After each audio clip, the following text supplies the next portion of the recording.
नमस्कार सभी को, मैं कुंजन छवर आपका एक बार फिर से स्वागत करती हूँ ब्रह्म मुक्त चिंतन चैनल में।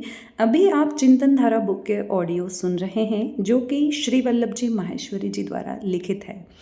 आज का जो विषय है वो है प्रकृति पूजा का महत्व। विषय को शुरू करने के पहले आप सभी से निवेदन है, चैनल को लाइक करें, शेयर करें एंड सब्सक्राइब करें। और विषय के बारे में आपकी क्या विचार है, पूरा ऑडियो सुनने के बाद मुझे कमेंट के द्वारा ज़रूर बताएं कि आप विषय को सुनने के बाद अपनी क्या राय रखते हैं, वो कमेंट में ज़रूर दीजिएगा। तो चलिए हम विषय की शुरुआत करते हैं। विषय है प्रकृति पूजा का महत्व।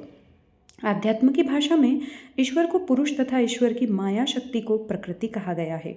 सिद्धांत के स्तर पर ईश्वर तथा उसकी शक्ति दो अलग अलग तत्व नहीं हैं, पर व्यवहारिक स्तर पर कई बातों को समझने के लिए दोनों को अलग अलग मानना गलत नहीं है। ईश्वर इस शक्ति के बिना स्वयं को किसी भी आकार में अभिव्यक्त नहीं कर सकता और यह शक्ति स्वयं भी ईश्वर के बिना कुछ भी नहीं है। विषय अलग दिशा में ना चला जाए, इसलिए हम जिसे प्रकृति कहते हैं उसके ही महत्व तथा मनुष्य के लिए उसकी उपयोगिता को समझने का प्रयत्न करेंगे। आध्यात्म ज्ञान प्रकृति को जड़ मानता है क्योंकि उसमें चेतना का स्तर काफ़ी कम होता है। जिस तत्व को साधारण तौर पर प्रकृति कहकर संबोधित किया जाता है उसमें पर्वत, नदियाँ, पेड़ पौधे, समुद्र, मिट्टी, खनिज पदार्थ आदि सम्मिलित है। प्रकृति की विस्तृत परिभाषा में मनुष्य के अतिरिक्त पूरा प्राणी जगत भी आता है। प्राणी जगत में गति होने के कारण उसका चेतना का स्तर अनुभव किया जा सकता है, परंतु मनुष्य की तुलना में यह स्तर बहुत कम है। मनुष्य के अतिरिक्त अन्य सभी प्राणी प्रकृति के अधीन होकर कार्य करते हैं, अर्थात वे प्रकृति की प्रेरणा से ही कार्य करते हैं। इस कारण वे प्रकृति की विस्तृत परिभाषा में सम्मिलित माने जाते हैं। केवल मनुष्य ही एकमात्र ऐसा प्राणी है जो प्रकृति की अधीनता से मुक्त है। इसी कारण इसे ईश्वर की सर्वश्रेष्ठ रचना माना जाता है। प्रकृति एक नियमित पद्धति के अनुसार कार्य करती है। सभी पेड़ पौधे अलग अलग पर निश्चित समय पर ही फल तथा फूल प्रदान करते हैं तथा ये फल और फूल हमेशा एक जैसे ही उत्पन्न होते हैं, अर्थात आम के पेड़ पर सदैव आम ही होंगे तथा गुलाब का पौधा हमेशा गुलाब का फूल ही उत्पन्न करेगा। पेड़ पौधों के फल, फूल तथा पत्ते हमेशा एक ही स्वाद, गंध तथा रंग के होते हैं। इनके गुणों में भी कोई परिवर्तन नहीं होता। मनुष्य के अतिरिक्त सभी प्राणी जब भूख लगेगी तभी खाते हैं, जब नींद आती है तभी सोते हैं तथा इनका समय भी नियमित होता है। यहाँ तक कि उनकी काम क्रीड़ा तथा संतान उत्पत्ति का समय भी निश्चित होता है। ये प्राणी अपनी मन मर्जी से कुछ नहीं कर सकते, इस कारण उन्हें प्रकृति अधीन माना गया है। मनुष्य को ईश्वर ने मन, बुद्धि तथा विवेक नामक 3 विशेष शक्तियाँ प्रदान कर रखी हैं, जिसका उपयोग करके मनुष्य किसी भी कार्य के बारे में सोच समझकर निर्णय ले सकता है। इन्हीं शक्तियों के कारण मनुष्य को प्रकृति के नियंत्रण से मुक्त रखा गया है। इतना ही नहीं बल्कि प्रकृति में उपलब्ध सारे पदार्थ तथा प्राणियों का अपने हित में उपयोग कर पाने की क्षमता भी मनुष्य को प्राप्त है। प्राकृतिक सौंदर्य, फूलों की गंध, फलों का स्वाद, मौसम के परिवर्तन का आनंद प्राप्त करने की क्षमता केवल मनुष्य में ही है। प्राकृतिक संपदाओं का उपयोग करके स्वयं के लिए सुख सुविधाएं जुटा पाने की क्षमता भी केवल मनुष्य में है। शेर जैसे हिंसक व हाथी जैसे विशालकाय पशुओं को भी मानव नियंत्रित कर लेता है, जबकि ये पशु शारीरिक रूप से मानव से कई गुना अधिक शक्तिशाली हैं। मनुष्य को संसार का सर्वश्रेष्ठ प्राणी इसीलिए कहा जाता है क्योंकि उसमें शारीरिक शक्ति भले ही काफ़ी कम हो, परंतु मानसिक व बौद्धिक शक्ति असीमित है। मनुष्य को ये उत्कृष्ट शक्तियाँ इसी कारण उपलब्ध है कि इनका सदुपयोग करके मनुष्य अपने जीवन के अंतिम लक्ष्य ईश्वर को प्राप्त कर सके। मानव जीवन का लक्ष्य बहुत ऊंचा है और इसे प्राप्त करने की उसकी यात्रा बहुत लंबी है। इसमें हजारों लाखों जन्म भी लग सकते हैं। इस लंबी यात्रा को मनोरंजक व सुख सुविधापूर्ण बनाने के लिए ही प्रकृति मनुष्य का सहयोग करती है। प्रकृति मनुष्य को किस प्रकार सहयोग करती है, इसे संक्षेप में समझने का प्रयत्न करते हैं। पर्वतों की अलग अलग ऊंचाइयों पर वायु का अलग अलग घनत्व होता है, जिससे वहाँ का तापक्रम भी अलग अलग होता है। यह भिन्न तापक्रम कई प्रकार के औषधीय पौधों के लिए आवश्यक होता है। उस अनुकूल वातावरण में रहकर ये पौधे मनुष्य शरीर के कई रोगों का निदान करने के लिए हमेशा उपलब्ध रहते हैं। नदियों तथा तालाबों में उपलब्ध पानी पीने तथा साफ सफाई के लिए अति आवश्यक है। धरती मनुष्य के पोषण के लिए अन्न, फल, सब्जियां, तेल, मिर्च, मसाले, सूखे मेवे, फूल तथा औषधियां प्रदान करती है। वायुमंडल में उपस्थित ऑक्सीजन के बिना मनुष्य पल भर भी जीवित नहीं रह सकता।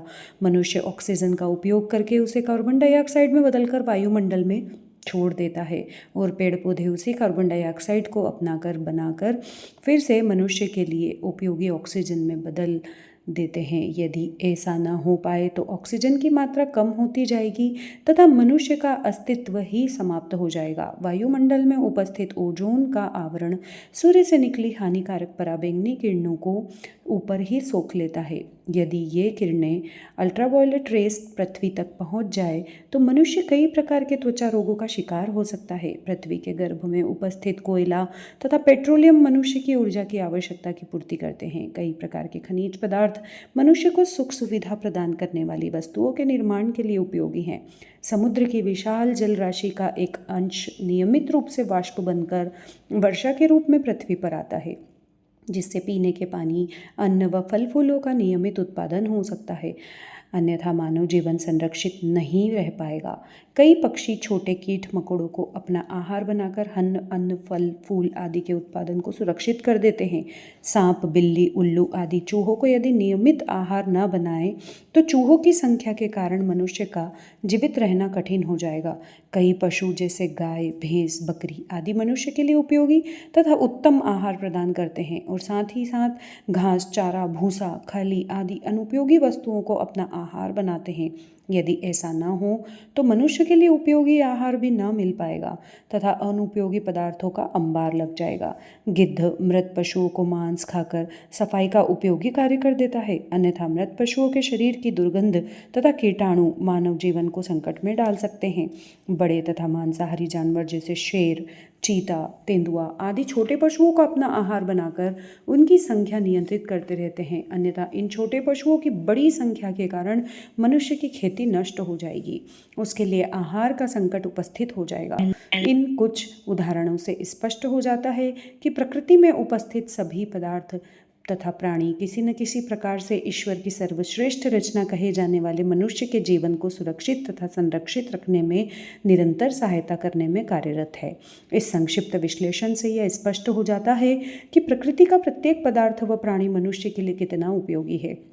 इनकी उपस्थिति के बिना मानव जीवन की कल्पना नहीं की जा सकती। इस कारण प्रकृति का संरक्षण करना तथा उसका संतुलित उपयोग करके उसका संतुलन बनाए रखना मनुष्य के जीवन के लिए अति आवश्यक है और ऐसा करना मनुष्य का पुनीत कर्तव्य है। इस बात को भगवान श्री कृष्ण ने प्रतीकों के माध्यम से मानव समाज को समझाने का प्रयत्न किया था। श्री कृष्ण की कालिया नाग लीला मनुष्य को नदी जल को प्रदूषित मुक्त रखने का संदेश देती है। गोवर्धन पर्वत की पूजा करवाकर श्री कृष्ण मानव जाति को स्पष्ट संदेश देते हैं कि इंद्र जैसी अदृश्य शक्ति की पूजा से ज़्यादा महत्वपूर्ण उन पर्वतों तथा वनों की पूजा करना है जो मनुष्य तथा उसके लिए आवश्यक पशुओं के संरक्षण के लिए आवश्यक है।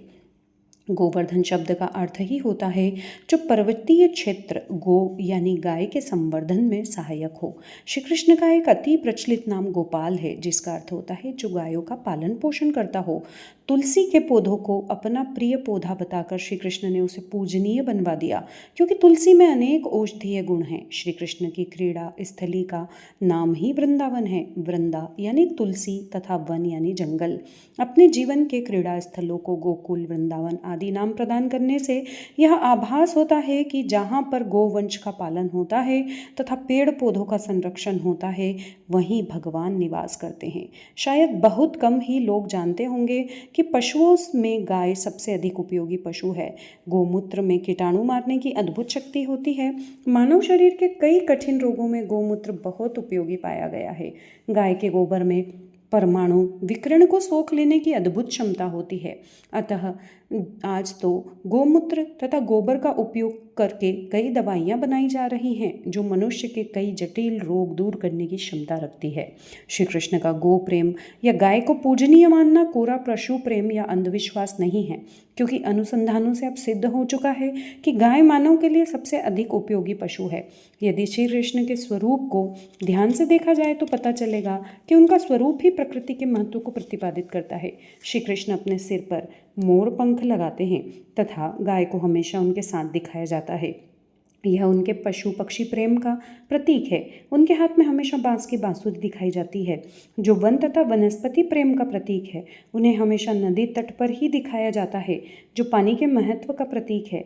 इस प्रकार भगवान श्री कृष्ण ने अपनी लीलाओं व स्वरूप के माध्यम से प्रकृति के महत्व को भली भांति समझाने का प्रयत्न किया है। इन प्रतीकों का सही अर्थ यदि मनुष्य समझ जाए तो वह अवश्य प्रकृति का सम्मान करना सीख सकता है। यदि आज की परिस्थिति को देखा जाए तो ऐसा प्रतीत होता है कि मनुष्य प्रकृति के महत्व को भूल चुका है।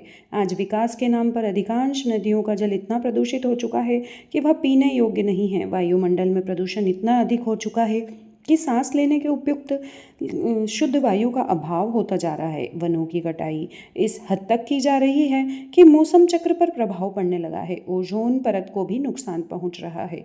कुछ धन अर्जित करने के लिए वन्य प्राणियों का निरंतर शिकार किया जा रहा है, जिससे कई पशु पक्षी पूरी तरह से पृथ्वी से समाप्त हो रहे हैं।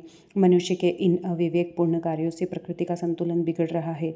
ऐसा करके मनुष्य भले ही आज कुछ अधिक धन प्राप्त कर पा रहा है, परंतु अंततः इसे इसके दुष्परिणाम भुगतने ही पड़ेंगे। प्रकृति इस असंतुलन के बारे में समय समय पर मनुष्य को सूखा, बाढ़, भूकंप आदि के माध्यम से चेतावनी देती रहती है, परंतु अभी तक मानव इस पर ध्यान नहीं दे रहा है। मनुष्य को यह स्पष्ट रूप से समझ लेना चाहिए कि प्रकृति के संतुलन को बनाए रखकर ही मनुष्य अपना विकास कर सकता है, अन्यथा उसका जीवन कई प्रकार के रोगों तथा प्राकृतिक आपदाओं का कष्ट झेलते हुए ही व्यतीत होगा। जो प्रकृति मनुष्य का पालन पोषण करती है, उसके स्वस्थ रहने में उसकी सहायता करती है, मनुष्य के सुविधापूर्ण जीवन के लिए पदार्थ उपलब्ध कराती है, उस प्रकृति के प्रति मनुष्य का उपेक्षापूर्ण व्यवहार मनुष्य के स्वयं के अस्तित्व के लिए अत्यंत हानिकारक है। यदि मानव इसे नहीं समझ पाता है तो क्या मानव को विश्व का सर्वश्रेष्ठ प्राणी कहलाने का अधिकार है? अभी भी समय है और मनुष्य अपनी गलतियां सुधार कर प्रकृति का अति दोहन बंद करके केवल संतुलित उपयोग करे तो कुछ ही वर्षों में प्रकृति स्वयं अपना संतुलन प्राप्त कर लेगी तथा पुनः मानव की उचित सेवा करने लगेगी। प्रकृति के संतुलित उपयोग का अर्थ है कि नदियों के जल में इतना कचरा न डाला जाए कि वह पानी पीने योग्य ही नहीं रह जाए। वायुमंडल में इतनी गैस या धूल कण ना छोड़े जाएं जिससे वायु श्वास लेने योग्य ही ना रहे। वनों की इतनी कटाई ना की जाए कि मौसम चक्र या तापमान परिवर्तित हो जाए। भूमिगत जल को इतनी मात्रा में ना निकाला जाए कि जल स्तर घटने लगे। हानिकारक रसायन वायुमंडल में इतने ना छोड़े जाएं कि ओजोन परत को हानि पहुंचे आदि। इस विश्लेषण से स्पष्ट है कि मनुष्य प्रकृति की उपेक्षा करके स्वयं को ही अस्तित्व को खतरे में डाल रहा है। आज आवश्यकता इस बात की है कि हम सभी भगवान श्री कृष्ण के प्रतीकों के माध्यम से दी गई शिक्षा को समझें व उसे व्यवहार में लाकर प्रकृति का सम्मान करना सीखें। यदि हम शीघ्र ही ऐसा करना प्रारंभ नहीं कर पाए तो प्रकृति हमें क्षमा नहीं करेगी और उसके कोप से हम बच नहीं पाएंगे। इसलिए प्रकृति का सम्मान करना अर्थात उसकी पूजा करना हमारे ही हित में है। यहाँ यह विषय समाप्त होता है। विषय प्रकृति पूजा का महत्व अत्यंत ही रोचक और बहुत अच्छा विषय, बहुत ज्ञानवर्धक विषय जो बहुत ज़रूरी है हम सभी के लिए समझना। अगर हम समय रहते समझ गए तो शायद हम अपने आने वाली जो हमारे बच्चे हैं उनके जीवन को सुरक्षित कर पाएँ। तो आपको ये विषय कैसा लगा मुझे कमेंट में ज़रूर बताइएगा और चैनल को लाइक करें, शेयर करें एंड सब्सक्राइब करें। अगले ऑडियो में आपसे फिर से मुलाकात होगी। तब तक के लिए नमस्कार।